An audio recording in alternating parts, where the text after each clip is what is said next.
Ged irəlidən də çəkə bilərsən, yəni oradan da çəkə bilərsən. O da ikisini açdı.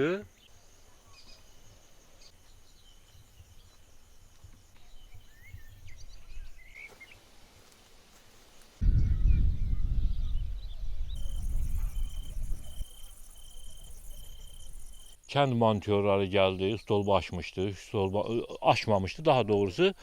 Çürük idi, dəyişmək istəyirdilər. Dəyişdilər də, yəni stolbanı qalxızdılar, qoydular yerinə, montaj elədilər. Sonra çıxdılar pirmiçka eləməyə, yəni telləri bağlamağa. Birdən-birə belə bir hadisə oldu. Yəni monitör də elə göydə gərginlik vurdu.